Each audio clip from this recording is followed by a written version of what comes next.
Hello everybody, my name is Maxwell Chernoff, and for this assignment number 3 of the Provincial Instructor's Diploma Course 3230, Evaluation of Learning with Glenn Galy, that being the Informal Assessment Strategy, Option B video, I've selected from our textbook Classroom Assessment Techniques by Angelo and Cross, Classroom Assessment Technique number 1, the Background Knowledge Probe. Now, the material I instruct has influenced my decision of assessment technique, as this material tends towards the lower end of Bloom's taxonomy, focusing primarily on the lower 3 categories, namely remembering, understanding, and applying, and with less focus being devoted towards those higher categories of the taxonomy.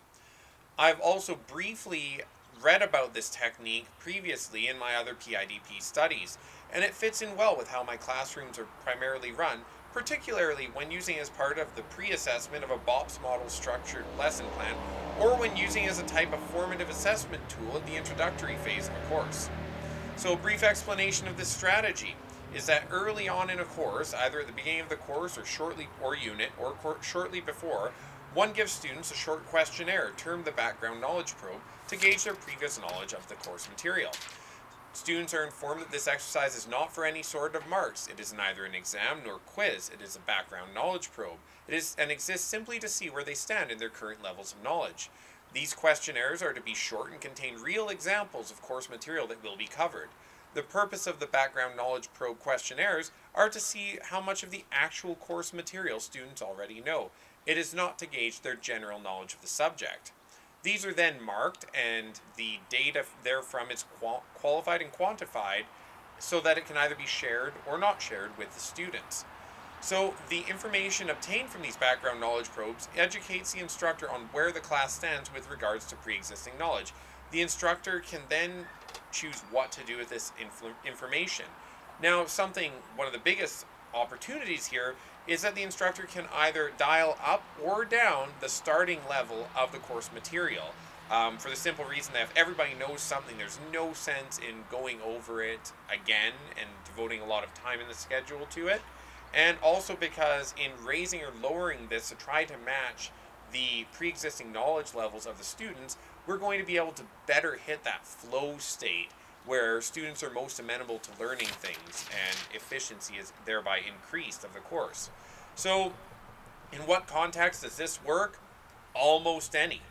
This strategy is applicable to almost any class setting that involves multiple classes, because one needs to have a course with multiple classes or days in it so that one has that time necessary to collect this information via the knowledge assessment instrument, and then quantify that data, and then share that data and the results therefrom with the students, or just use it to make those little tweaks to course delivery that can improve the overall educational experience, but that requires time.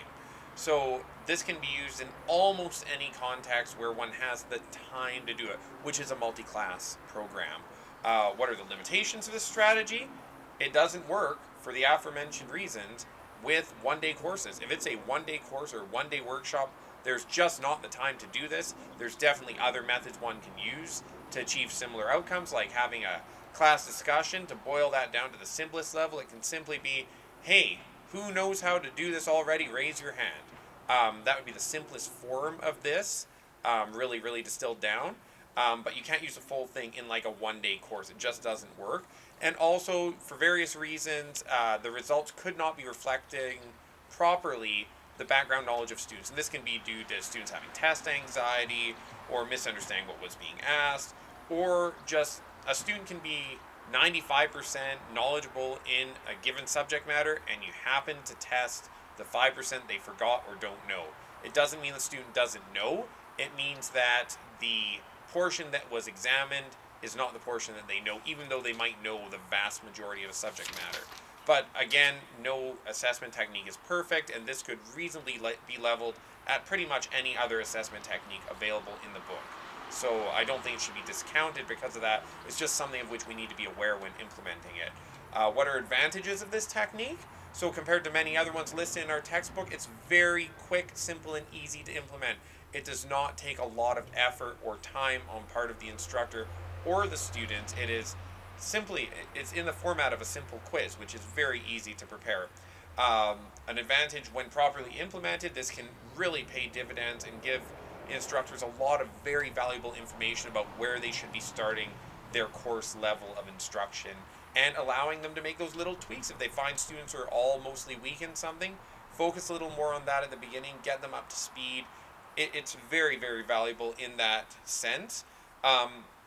Another thing that this tool can do that's very valuable for instructors is it can help them better know the student's previous life experience, work experience, background knowledge, and this can kind of give an idea of the schemata in their minds and just their previous life experience. Read into schema theory. It's very important for adult education. I won't go over here, but knowing that can really help one tailor instruction to the class. And without techniques such as this to gauge that, it's not as easy to do. So these are some amazing things that this strategy can accomplish. What are best practices? Follow all the best practices for making any test. Things need to be clear, concise, unambiguous. Students must be reminded a dozen times that this is not for marks, so they don't have any test anxiety. And best practices: share the results with the students so they can see where they're at. Maybe share class averages, or maybe don't. It depends really on what those averages are and how the class is. And that can be changed depending on where the class is going. How is feedback provided? It can simply be handed out to students in the form, like essentially give the test back. It can be discussed in class as a group. It can be done individually. It can be done in small groups. There's a lot of different opportunities with this, and again, tailor it to your class. Tailor it to the method of instruction, online or in-person or blended, right? I just feel that this is an extremely valuable tool, and I definitely plan to use it, so I recommend that everybody else do as well. Thank you for listening to this presentation.